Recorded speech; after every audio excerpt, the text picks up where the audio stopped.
The best thing about being an options trader is it allows me to homeschool my children. It's important that I teach them the right way to think about the world as early as possible. Here's a picture my son made for me during his art class. I think it's beautiful.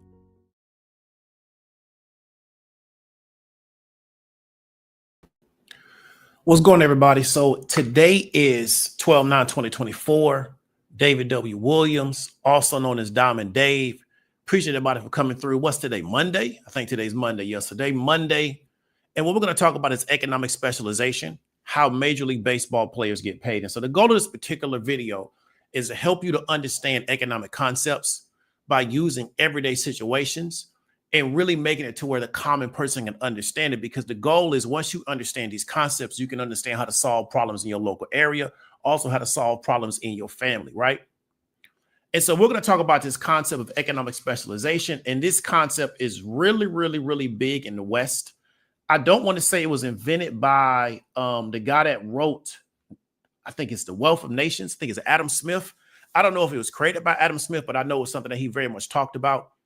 However, industry, most importantly, the Industrial Revolution in the West, really, really leaned into this idea of economic specialization.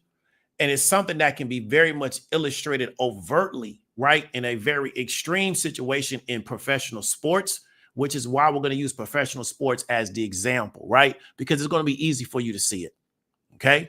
So there's always a saying about how like entertainers and other people make more money than teachers, even doctors, even people that are chief of staff of a hospital. And it's because of economic specialization. That's the sole reason why they make so much more money, right?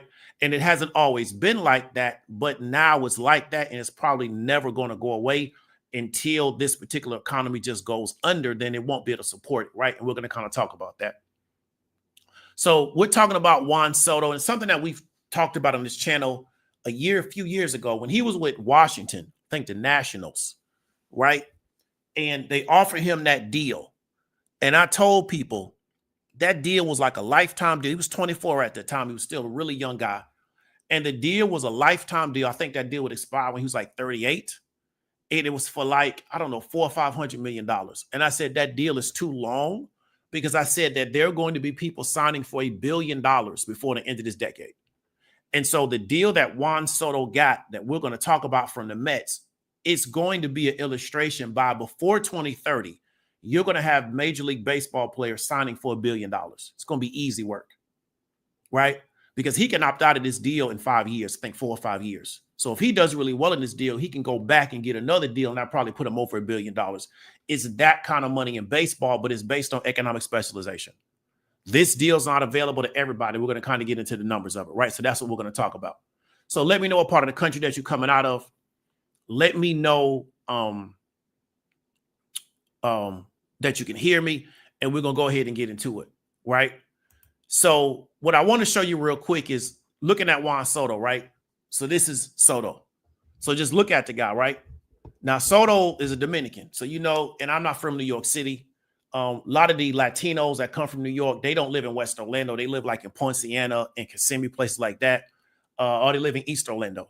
But you know that old stereotype of like Dominicans saying that they're not black. So here's Juan Soto, right?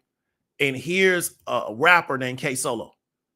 They could be brothers, but one to tell you that he black, the other to tell you that he Dominican. So that's always been hilarious to me, but that has a lot to do with colonialism, has a lot to do with, you know, psychological manipulation, has a lot to do with mind control, has a lot to do with anti-blackness.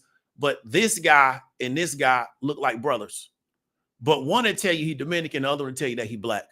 But you have to understand what the Spanish did in the Dominican Republic to get those people to think like that.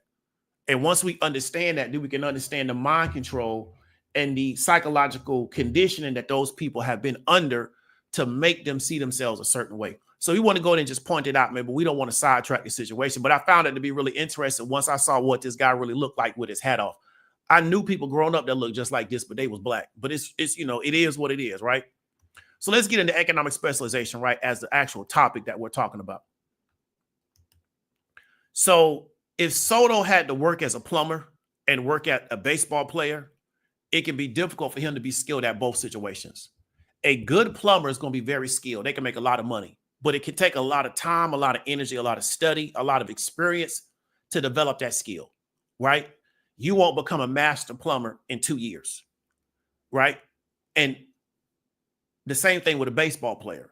For him to get as good as he's gotten at baseball, it takes a lot of time, it takes a lot of energy, it takes a lot of focus and a lot of dedication.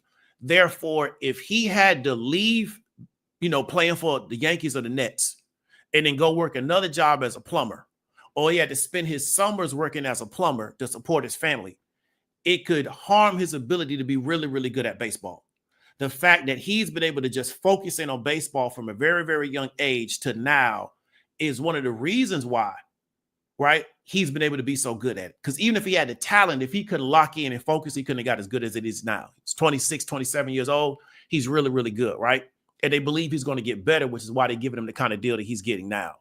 Okay. But it's economic specialization, which allows him to do that. And we're going to kind of talk about the components of it.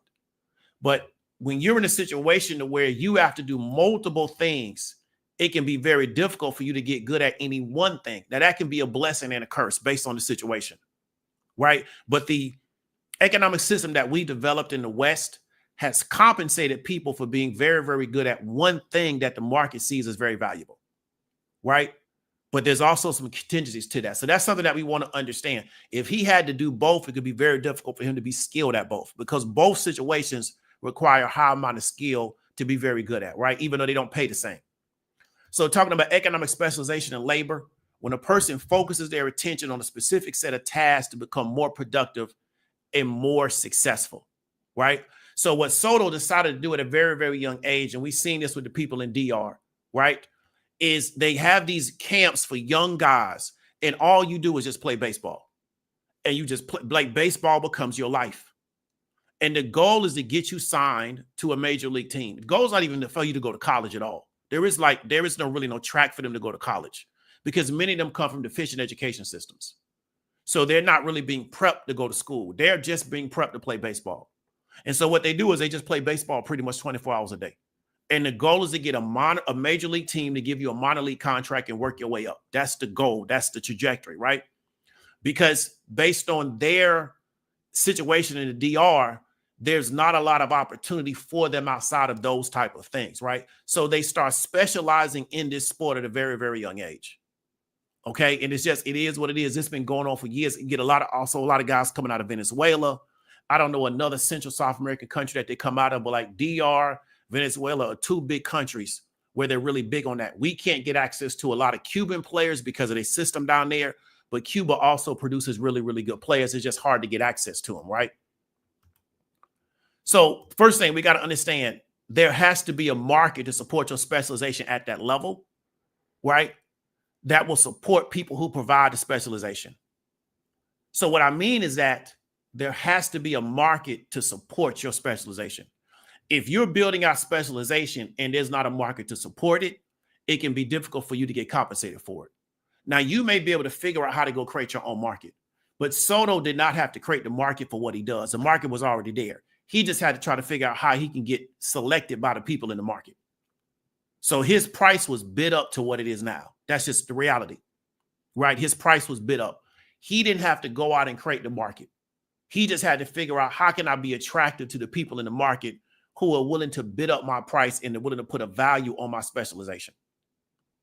And baseball provides that, but it only provides it for a small amount of people in baseball. So let's go ahead and talk about that real quick, right? So looking at this article real quick, let's get into the numbers. They're in agreement to a 15-year, $765 million contract. So that's the largest deal in professional sports history, right? So he's 26, 36, he'd be almost 40, but he got to opt out after 5 years, right? So he got a 5-year opt-out. So what he can do is he can play this deal, and before the end of the decade, he can get out and get a bigger deal. He got a $75 million signing bonus. Just with the signing bonus, he should never have to work again the rest of his life. Even after he pays taxes, pays his agent, he should never have to work again the rest of his life if he knows how to manage his money, just off the signing bonus. Even paying New York taxes, he should still be good, right? Because if he take his money and go down to DR, he can live like a king for little or nothing because of the economy down there. So just off the signing bonus, he should never have to worry about working again the rest of his life. It's all in how he manages his money, right? But let's look at baseball, right? Average salary MLB players 4.38 million, but the median salary is really 1.5 million. That's still a lot of money, right? Right? So average is 4.38. Median is 1.5, still a lot of money. Right? If you can make 1.5 million for 10 years, you should be good, even with taxes. You just keep making it. Because the average person in the economy, no matter what they do, they're not going to bring in 1.5 million. No matter what they do, no matter how good they are. Even neurosurgeons, people like that, they're not going to make 1.5 million. Right? So if you can make 1.5 million for a decade, you should be good. Right? Even after taxes, you should be all right. Okay? But the average salary is 4.3. We want to look at that median because what do we know? Because of guys like Soto, the salary numbers get skewed, right? So with the median, we can kind of cut the top off, cut the bottom off, and get that middle salary. And that's what we're looking for, right? But let's go up here. Chances of a player coming out of the minor leagues to play in the majors is about 10%. So coming out of the minors, if you actually get drafted, going to the minors is a 10%. The likelihood of a college player ever playing for one of the major league teams is less than 1%. So the guys in college, they got a less than 1% chance of playing. Now, we got guys that are so good, they never go to college. They go straight into the minors. Like Ken Griffey. What's the guy, the white dude that played for the Braves? He from Florida. He went straight into the majors. I think A-Rod might have went straight into the majors. I believe he went straight in. You get some guys go straight into the majors and they get sent to a minor league camp, right? Other guys do go to college, right? But the chances of you making it out of the minors is very, very low. So what you have is a lot of guys in the minors that don't make a lot of money trying to make it to the majors, trying to get called up, right? That's what most guys get washed out, no matter how good they were in college or how good they were in high school. That's the game. So for Soto to make it from where he started to where he's at is very remarkable. It's very remarkable. But it's because he just specialized just in playing baseball, right? Half these guys probably can't write their name, but they can play baseball real good because that's all they focused on. So if it works really well. If it doesn't work, it don't really leave them a lot to do with because they have not developed themselves in other areas because they just specialized in doing this one thing really, really well. You understand what I'm trying to tell you? So this is how this game works, but it's a byproduct of our system. It's going to be difficult to tell somebody from an environment where the education system is not really robust, the school system is not really that developed, that they need to focus on education when the education is not there for them to focus on. So they just go and just try to play the sport. But we know most of them not going to make it. So when they don't make it, there's not a lot for them to do after that because they haven't developed themselves in other areas. So if Soto doesn't make it and he has to go back to the DR, what else does he do? Right? So that's what I want you to really understand. But it's the economic specialization which creates the environment for these players to do what they do, even though the majority of them are not going to make it. That's just how this is going to work. It's a numbers game. When it starts talking about baseball, people don't know that Russell Wilson washed out of playing baseball. Then he went to college and played football and that worked, but he washed out for playing baseball, right? Most guys not going to make it playing baseball. It's very difficult to make it into the majors. Then once you make it, it's difficult to get the kind of money that Soto's getting. That goes to a small group of guys, right? But when you get it, they just hand you so much money. It's ridiculous. Like it's ridiculous what baseball players make, right? It's almost like video game money. So it's not about specialization. It's about the demand that produces the market, that produces the specialist, right? So let me give an example. If you can play baseball really well and you live in Swaziland, Africa, who cares? There's no market for you to do anything with that talent in Swaziland, Africa, right? If you can play baseball really, really well and you live like in the farthest part of Eastern Europe, somewhere around the Caucasus Mountains, who cares?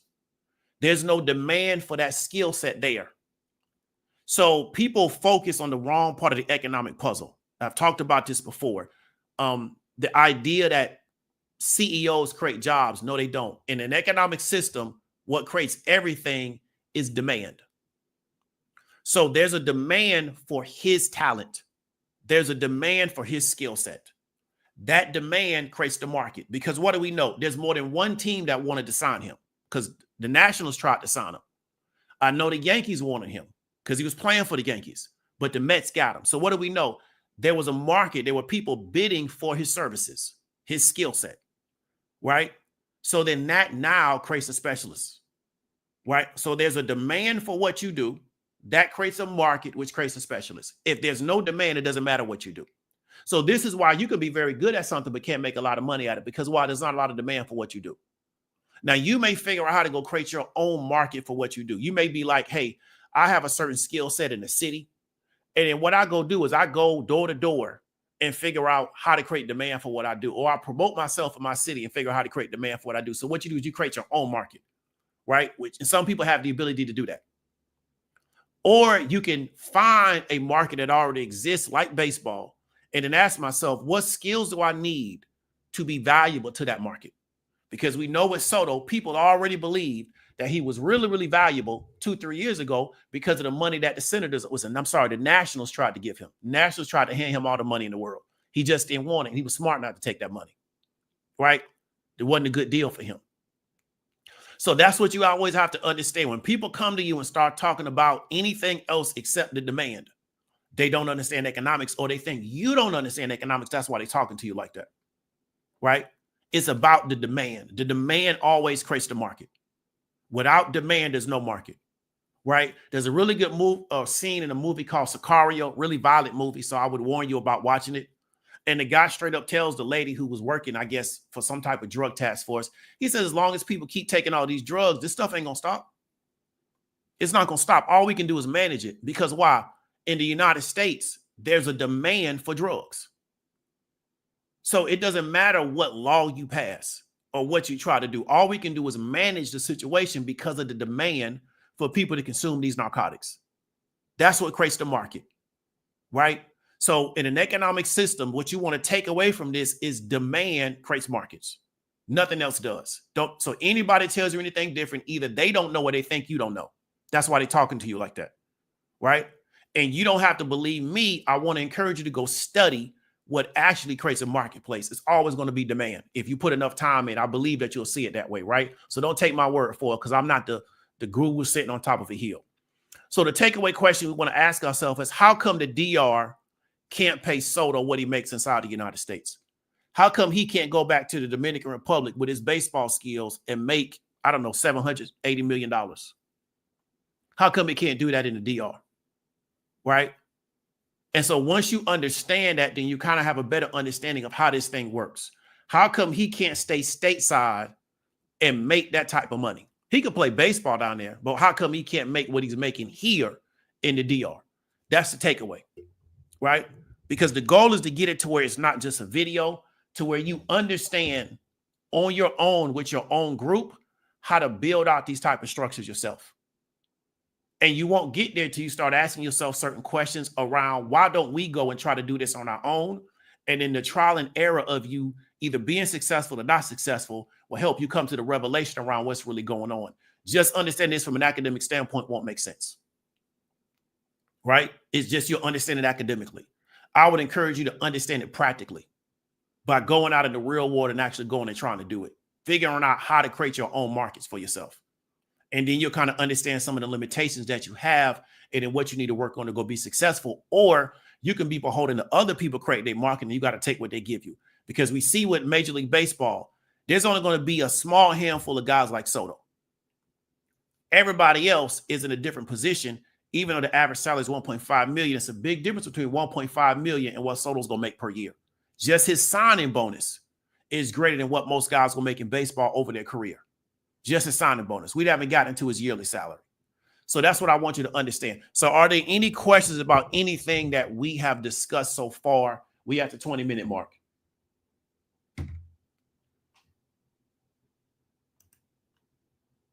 And while we answering, again, any questions about anything that we've talked about, we at the 20-minute mark. We're going to go ahead and do the super chats. So Cedric Webb, man, appreciate the $10 super sticker. Big up to you. Terrence, man, appreciate the $4.99 super chat. I'm sorry. Ray Gun, man, what's up with it? Appreciate the $2 super chat. And Lock Vegas, appreciate the $4.99 super chat, man. Really appreciate it. So, any questions about anything? What's up with Jay Preston? What's up with Miss Lovely Ava from North Carolina? What's up with Miss Brandy Williams? How you feel?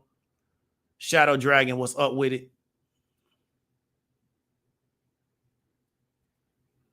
Rose say the Nats messed up and let Soto leave DC. I feel you. I didn't like the deal. I felt like the deal was too long. I would have signed a deal with him. If I was his agent, I would have told him, let's cut the years in half. Let's cut the years and the money in half, right? So we do 7 years. We'll be out of that deal before the end of the decade, and then we go get our $1 billion. And you still young enough. But I didn't like no 15-year deal at 24 years old. I think that deal's too long. That's too long of a deal. With this deal, he got to opt out. I didn't know what the Washington National opt-out part. I didn't know if they had an opt-out. With this deal, he got a 5-year opt-out, so he can be out before the end of the decade. But I didn't like that Nationals deal for no young player. I thought it was too long because what do we understand? Salaries only going to get bigger every year. I don't want you locked into this deal long-term when salaries every year only going to get bigger and bigger and bigger and bigger and bigger. I don't want you locked in long-term. I want you to get a nice little deal that we can get you in and out. So when that real big money hit the table, we can go get that big money. And the thing about a shorter deal at half that, so it'll be 225 million, that's still enough money where you never got to work again. Right? So baseball money is pretty much guaranteed. So if he go out there, blow his knee out, he going to get that 200-something million dollars. He still don't have to work again. So it's not like we taking a big risk, but I didn't like the years on the deal. So to me, and maybe he didn't like the Washington market, so it is what it is. He's going to pay a lot of taxes up there in New York City, though. I know that. They're going to tax him to death. Yes, Chipper Jones. Yeah, so Chipper Jones went straight into the majors. I believe so. Because he was supposed to go to Florida State with Dion. That's a story.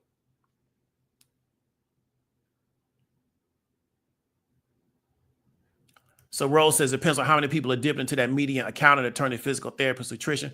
I mean, you're going to have the same bills everybody else has, but Rose, a person making $1.5 million even after taxes is making more money than some of the most highly skilled people inside the United States that don't play sports, right? That also have bills. You know what I'm saying? So even at 1.5 million, based on where you play, even based on being at the highest tax rate, you're still going to bring in more because even some of the highest paid people inside the highest skilled people inside the United States don't make anywhere close to $1 million unless they I'm talking about people that work skilled 9-to-5 jobs. I don't mean like salespeople. They don't make anything near 1.5 million, right? So yeah, they going to get taxed a lot. There's a lot that comes out, right? But still, after all of that, the average, we live in a country, man, where most people make $40,000, $50,000 a year. That's the reality of the situation, right? So higher skilled people make way more than that, but they don't make anything close to $1.5 million unless they got their own business, right? I know people that work in the medical space that are really, really highly skilled. They don't make anywhere close to $1.5 million a year, not even close. They make good money too. They don't make anything close to that. And they still got bills. Bills don't go. Often bills don't get lower based on your income level. Everybody got bills. Everybody got expenditures. Deion Sanders says baseball was hardest to play because Major League Baseball is so difficult to hit. He could never hit Greg Maddox's curveball. I feel you. Deion was an average baseball player. Just reality. He was a great football player. Average baseball.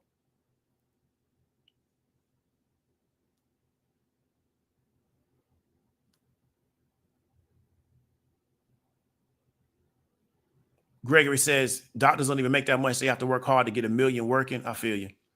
I don't think neurosurgeons even make that much, but I could be wrong. I'm not a neurosurgeon.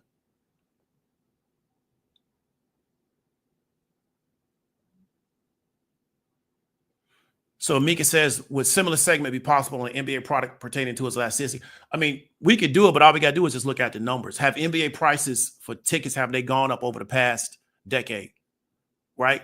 So now that we have the framework of how to figure it out, we can just go look it up. Have NBA tickets gone up over the past decade, year to year, based on team, right? And then where's NBA attendance at year to year?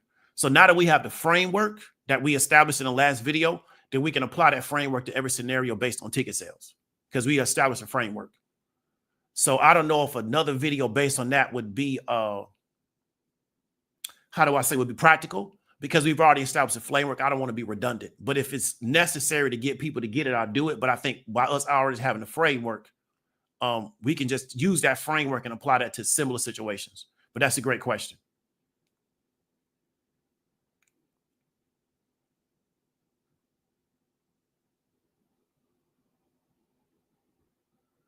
So Ray Gunn says, my college professor had a class. He broke down how a large number of black males are highly skilled and specialized to play basketball. Same concept as baseball. I feel you. Yeah, I feel you. What step would be considered the first step to building your own market? Again, what's the demand for it? So where's demand at if we're going to build a market? So based on what we're trying to build the market around, where's the demand at? Right? Where's the demand? So are we supplying the demand? Or are we trying to organize the demand? But where's the demand at for what we're trying to do? So markets start with demand. So where's the demand at? That's where I would start. I would try to substantiate what the demand is. And then at what level is the demand for whatever we're trying to do. So I would go with demand, right? So that's a great question about Ori. Let me get that to you. So the Mets still playing Bobby Bonilla. Y'all believe so too. That's a great deal he got too, Terrence. Great deal. Because people say, well, $1 million on spend what he used to spend. It's $1 million for not working. People got to be crazy out here, Terrence. People just say stuff on the internet. It's $1 million for not working. It's you make $1 million, you ain't got to do nothing but just collect the check. So I let the government get whatever little tax money they want to take, and I'm gonna just kick back and get my million because it's $1 million for not doing nothing. So that was a great deal for him, right? But baseball does deals like that. Because when they signed that deal with him, $1 million don't mean to a team now what it means when he signed it. So a baseball team got $1 million. That ain't nothing, especially in a major market. You're like the Mets. So $1 million is nothing to the Mets. It's in New York City. So that's what people don't get. Like $1 million to have to do nothing all year. Come on, man. I let the government take their 37%, whoever want to get the rest. And if I walk away with $400,000, $500,000, I didn't have to do nothing to get. It's like a lottery ticket. I'll take that all day and sit on the beach, man, and sip my virgin pina colada and kick back and sip on my Shirley Temples, man, and kick back, man, and thank God. I ain't finna argue with people about free money. But, everybody see it different. Ori, appreciate the $4.99 super chat. Can demand be created, only identified? How does one create demand? Yeah, you can create demand, but really, you have to, to me, what you can do is organize the demand that's already in the market. So what I'm saying is that what do people have a need or a desire for? How can you present that to them, and then can you organize it? Right? So, Ori, a deeper conversation is what are the desires of people that have nothing to do with products and services? So then once we understand what those desires are that people have that have nothing to do with products and services, then how can we present something to them that fills that particular desire that is a product or service? And then how do we organize it? Right? So you can create demand, or you can find a demand that's already there and you can go fill that need. It kind of depends on your ability to do each one. I'm not talking about you personally, it just depends on a person's ability to do. So demand can be created, but it really can't be because the demand has to already be in the market. So what you can't do in the market is create demand where I can take people that don't want something and make them want it. But a lot of times people don't really understand what people want on an emotional level, not what people want on a product or service level. People don't want products or services. They want their emotions met. That's what people really want. And they'll pay a lot of money for that. So that's what I would look at from that particular standpoint. But what initially is probably going to be easier is figuring out what demand is already in the market. And then how do I go supply that to them at that particular time? Right? And then from that demand, then how can I create a market? Because in a market, we're going to need people buying and also people providing it. And then can I also organize that? Right? Or am I going to be bringing that in myself? So if I'm going to provide it, then I just need to find the buyers. Or I may need to find the producers because I already have the buyers, but I need people just to produce it. Right? So the demand is already there, but then I got to find suppliers or producers and bring them in to meet that particular demand. So now I'm organizing the demand. That's kind of like what Amazon does. So Amazon is just an organizer of the demand. They're not necessarily bringing the product to the market. Now they do that because they got their own products. But initially what they did was they just organized everything. So it just kind of depends on where you're at, what kind of work you want to do and where you want to look at. But that's a great question. Big up to Ori.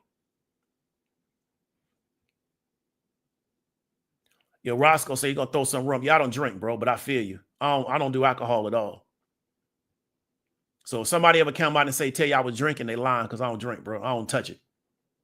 They lying out their mouth because I don't touch alcohol, bro. So just know that. If they come out and say, yeah, David was so he called a DUI, they lying, bro, because I don't drink. That's a straight lie.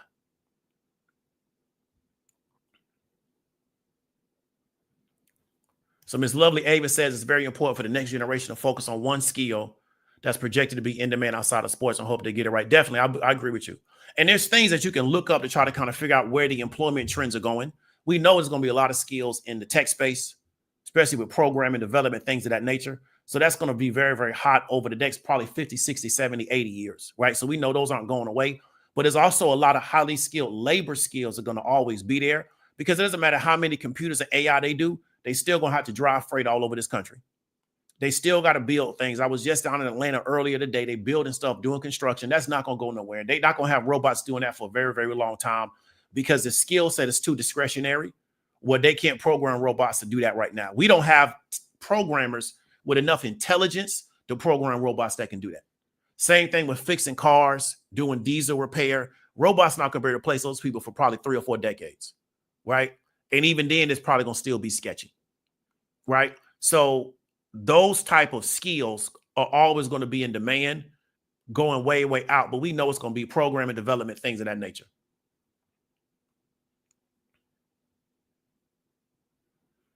So the Nationals didn't have the money to pay Soto. So did they not have money past the 450 they tried to offer him? Because here's the thing, Wilson, they ain't got to give him all the money at the same time. That money is deferred. That money comes later on. So we can sign them and pay him when we get it. We don't have to have all that money in the bank at the same time.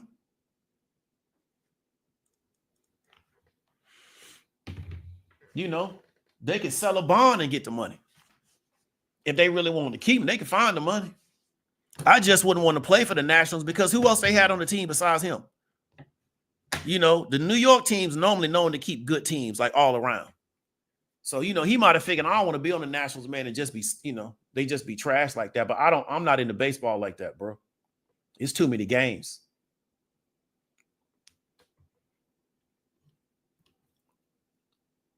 No problem, man. Great question, though. I appreciate it, bro. All right, so look like we don't have no questions. We had a 33-minute mark and want to hold nobody up. So that's all we're going to talk about, man. So just something for people to think about, but also something for people to apply. And I want to really encourage people to apply it and ask yourself this question too, because I think that kind of got missed in the discussion. How come the DR can't pay Soto what he makes inside the United States? So if you're watching this from a posterity standpoint, let me know in the comments, how come the DR can't pay Soto what he makes inside the USA? So y'all be easy, man. Talk to y'all later.